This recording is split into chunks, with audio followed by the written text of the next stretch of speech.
لیکن اللہ کی نعمتیں اتنی ہیں جس کا کتنا نام ہم اور آپ اپنی زندگی کے اندر دیکھیں،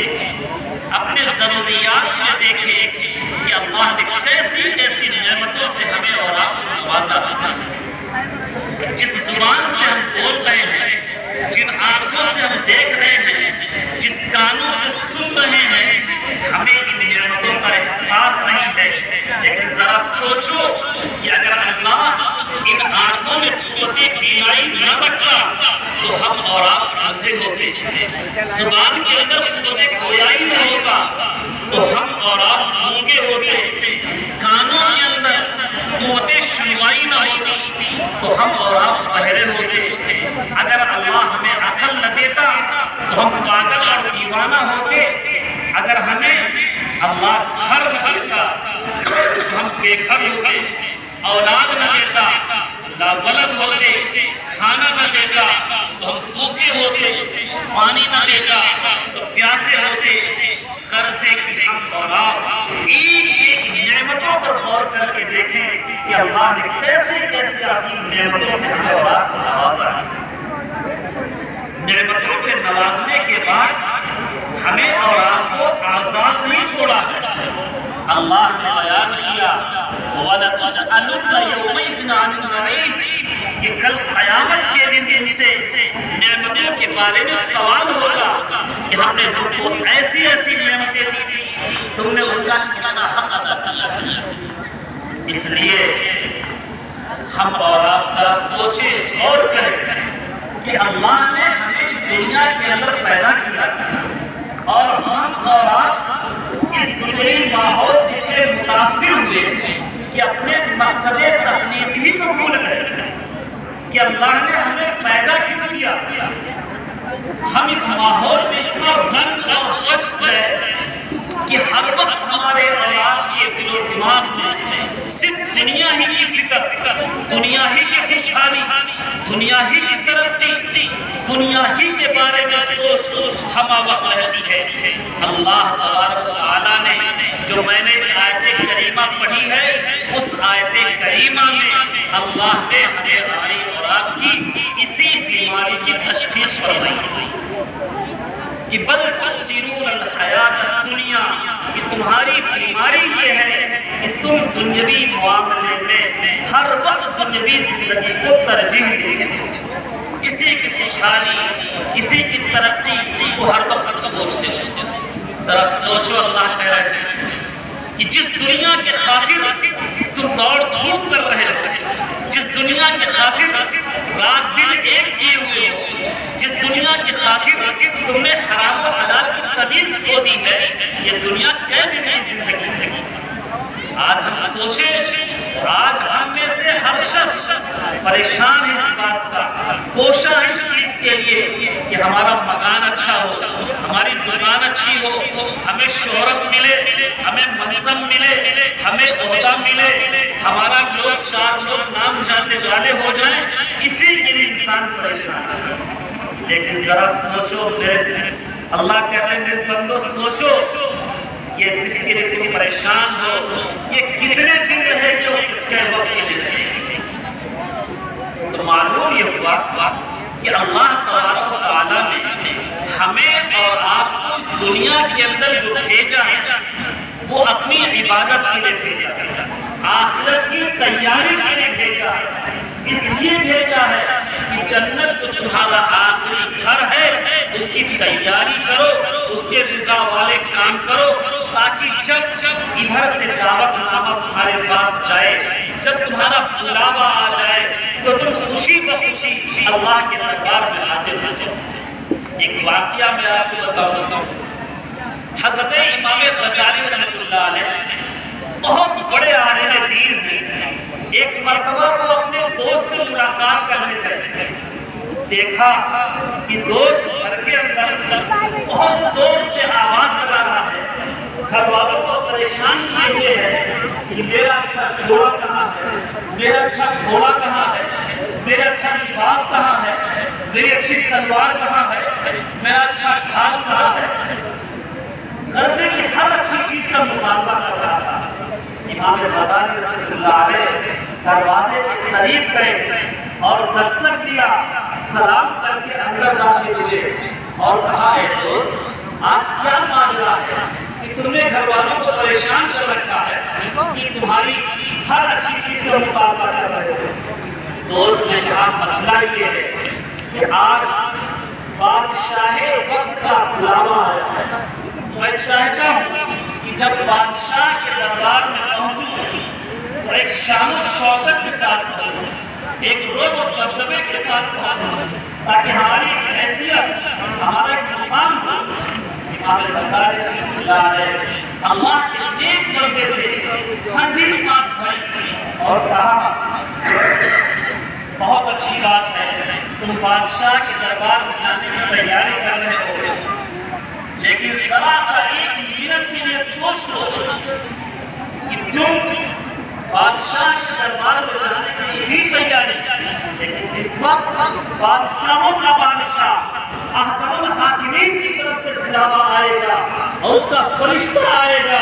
کہ تمہیں اللہ نے بلایا ہے، اس وقت کی تم نے کیا تیاری کی؟ یہ بادشاہوں کے پروگرام تو آگے اور پیچھے ہو سکتے ہیں، لیکن اس وقت احکم الحاکمین کا بلاوا آئے گا، ایک لمحے کا موقع نہیں دے گا۔ قرآن کریم کہتا ہے اِذَا جَاءَ أَجَلُهُمْ لَا يَسْتَأْخِرُونَ سَاعَةً وَلَا يَسْتَقْدِمُونَ، کہ جب وقت مقررہ پہنچے گا تو ایک لمحہ نہ آگے سے رکھ سکتا ہے نہ ایک لمحہ پیچھے سے رکھ سکتا ہے۔ اس لیے ضرورت ہے کہ ہم اس دن کو ذہن میں رکھ کر کے تیاری کریں۔ اللہ تبارک و تعالیٰ نے براہ راست مسلمانوں سے،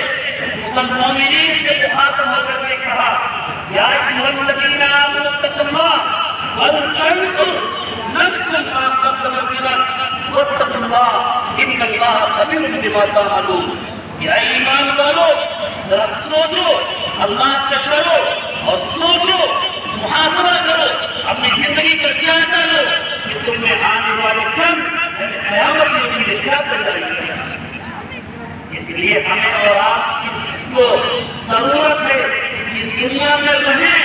خوب کمائیں، خوب بلڈنگیں بنائیں، خوب کھیتی باڑی کریں، لیکن آخرت کی منزل سے کبھی غافل نہ ہوں۔ ایک واقعہ میں بتاؤں، حضور اقدس صلی اللہ علیہ وسلم ایک مرتبہ ام المؤمنین حضرت عائشہ صدیقہ رضی اللہ تعالیٰ عنہ کے زانوں پر اپنا سر مبارک رکھ کر کے آرام فرما رہے تھے۔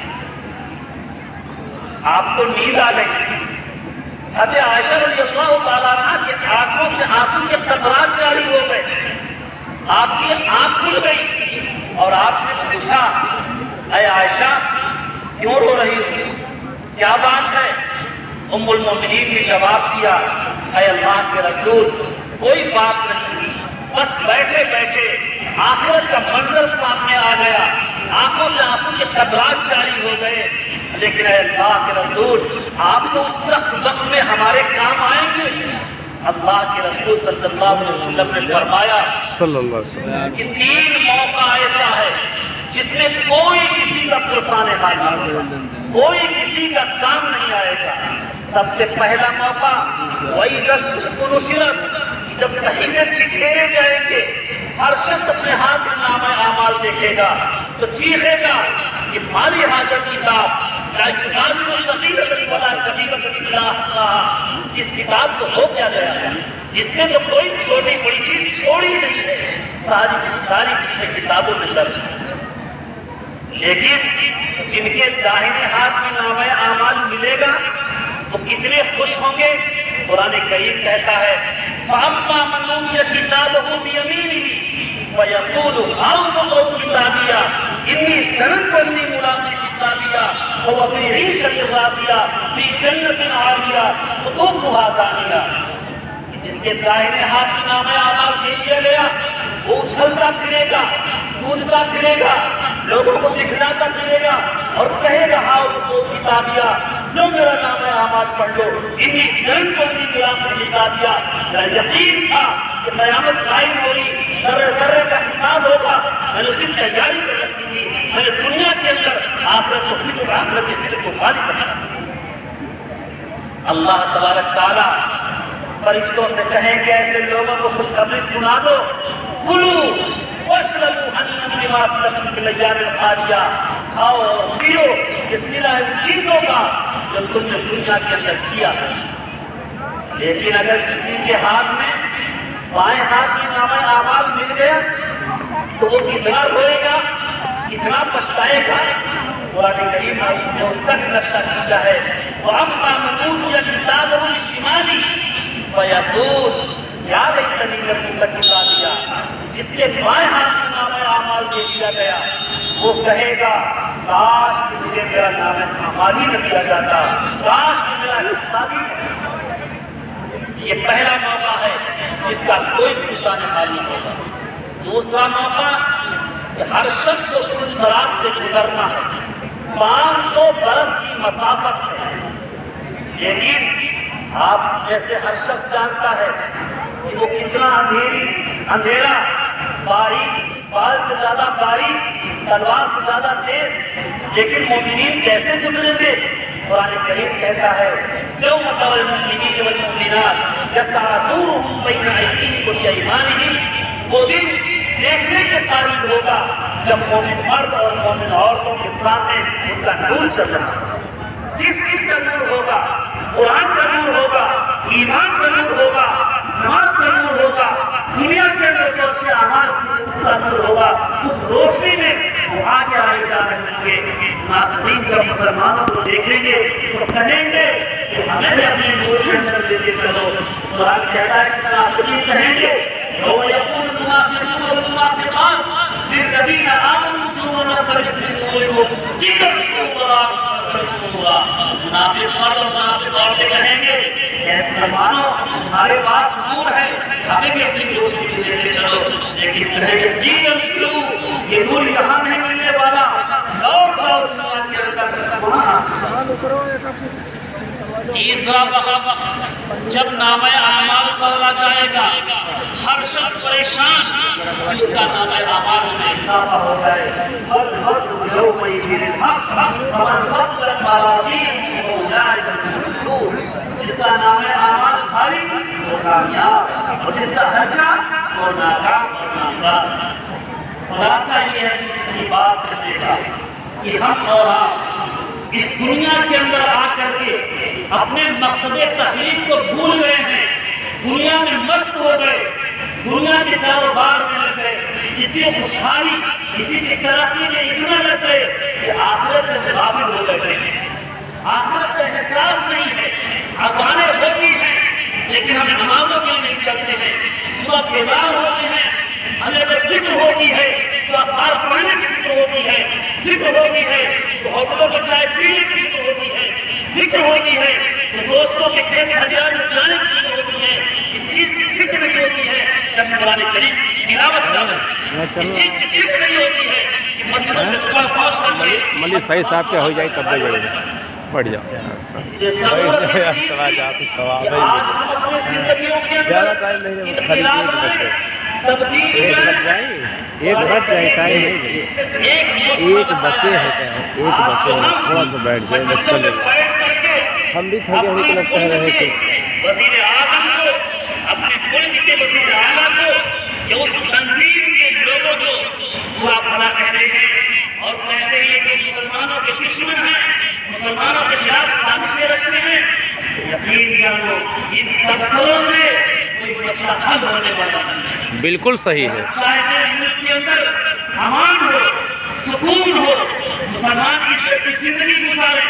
مسلمان ایک باعزت قوم کی حیثیت سے رہے، تو اللہ نے اس کا ایک نسخہ بتایا ہے، ان اللہ لا یغیر ما بقوم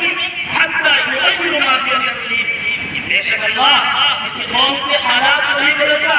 جب تک کہ وہ قوم خود اپنے حالات کو نہ بدل لے۔ اگر ہم چاہتے ہیں کہ ملک کے اندر امن و امان ہو، ہم چاہتے ہیں کہ اگر مسلمان عزت کی قوم، باعزت قوم کی زندگی گزارے، باحیثیت ہو کر کے گزارے، تو ہمیں سنتوں کو عزت دینا ہوگا، اپنی زندگیوں کے اندر تبدیلی پیدا کرنی ہوگی۔ اگر ہم نماز نہیں پڑھتے ہیں تو نماز پڑھنے والے بننا پڑے گا، قرآن کریم کی تلاوت نہیں کرتے ہیں تو قرآن کریم کی تلاوت کرنے والا بننا پڑے گا۔ اگر ہم ظلم کرتے ہیں، تھوڑے کرتے ہیں، لیکن تمام چیزوں کو چھوڑنا پڑے گا، اللہ سے رشتہ مضبوط چھوڑنا ہوگا، تب جا کر کے حالات بدلیں گے۔ یہ سارے لوگوں کے قلوب اللہ کے ہاتھوں میں ہے۔ اگر ہم نے اللہ کو راضی کر لیا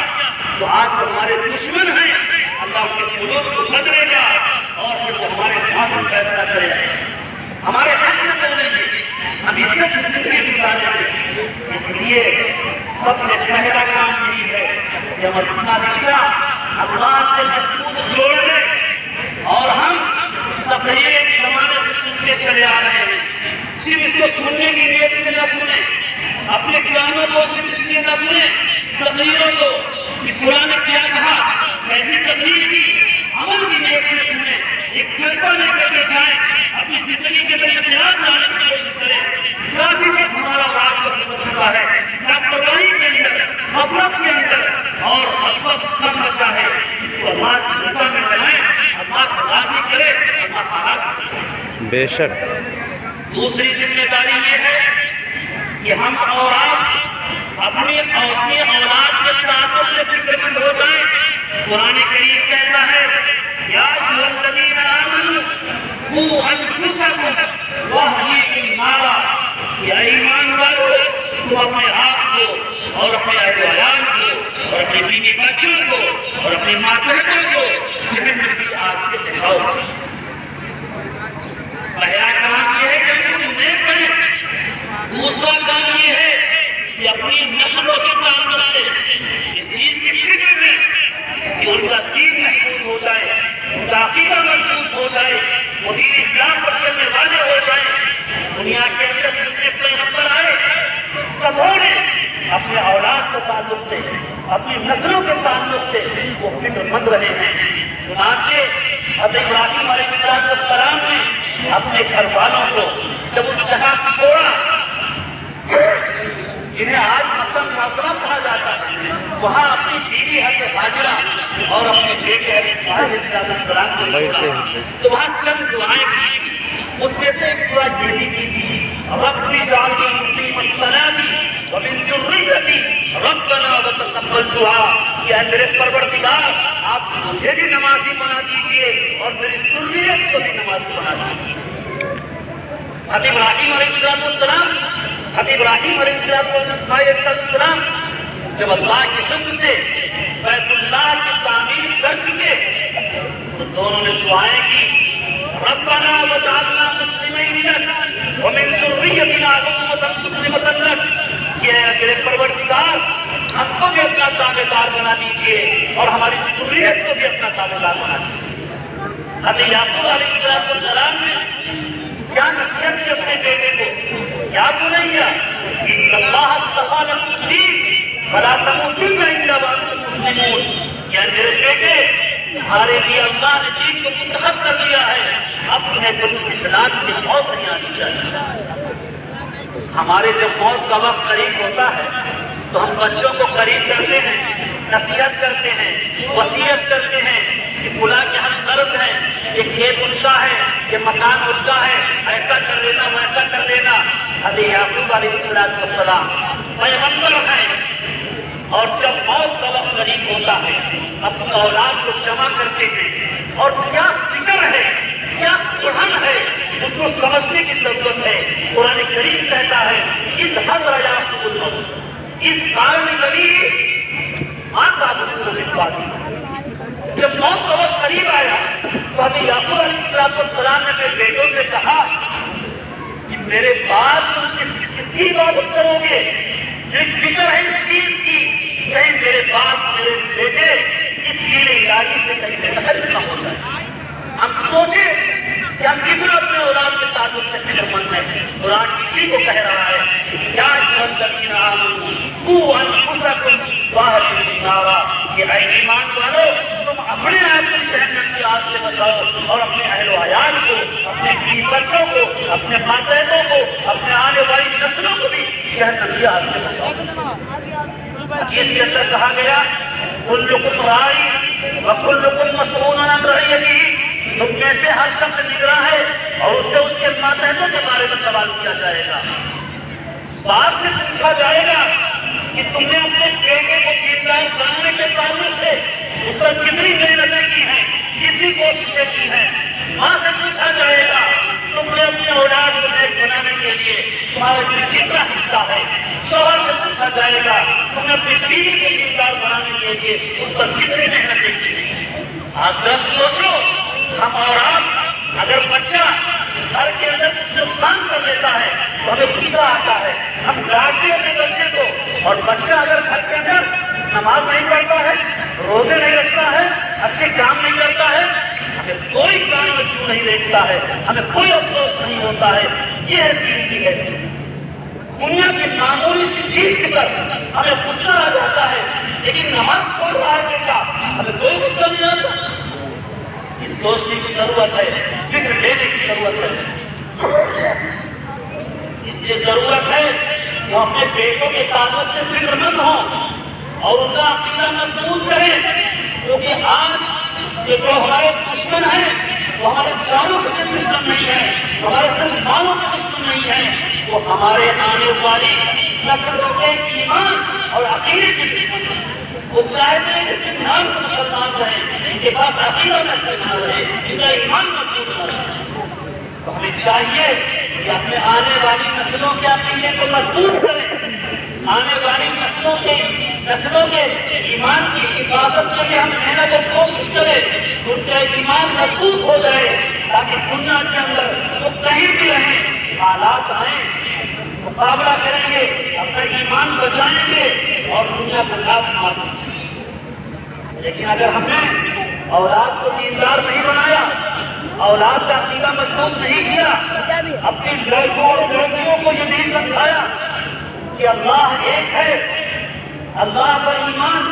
آخرت پر ایمان، فرشتوں پر ایمان، کتابوں پر ایمان، ساری چیز پر ایمان لانا ضروری ہے، مرنے کے بعد ہمیں ذرے ذرے کا حساب دینا ہے۔ اگر یہ ہم نے فکر نہیں بٹھایا،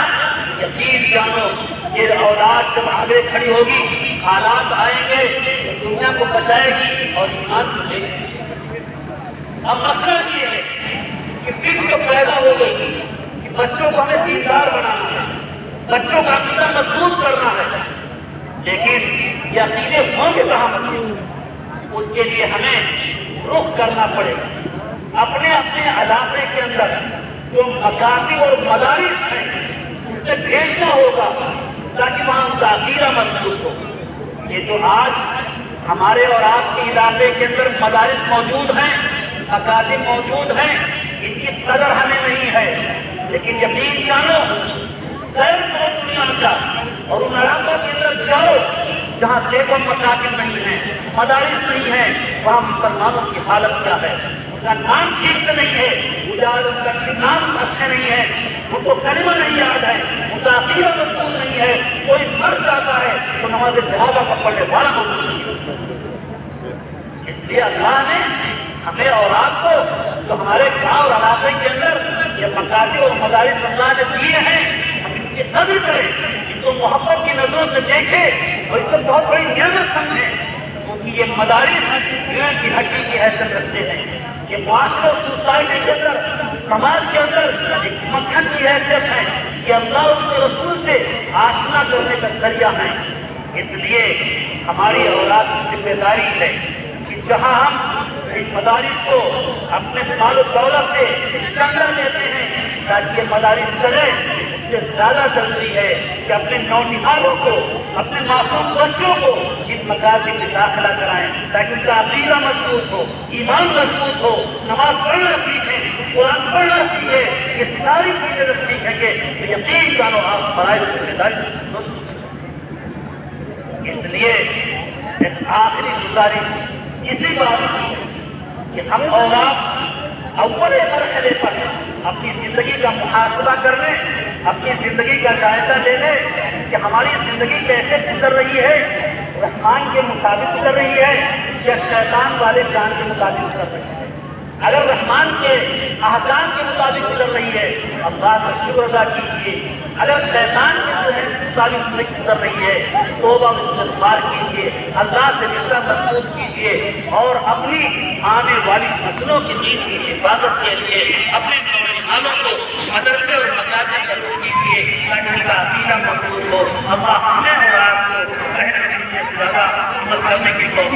فرمائے. وآخر دعوانا الحمدللہ. آمین یا رب العالمین. جزاک اللہ احسن الجزا خیرا کثیرا کثیرا.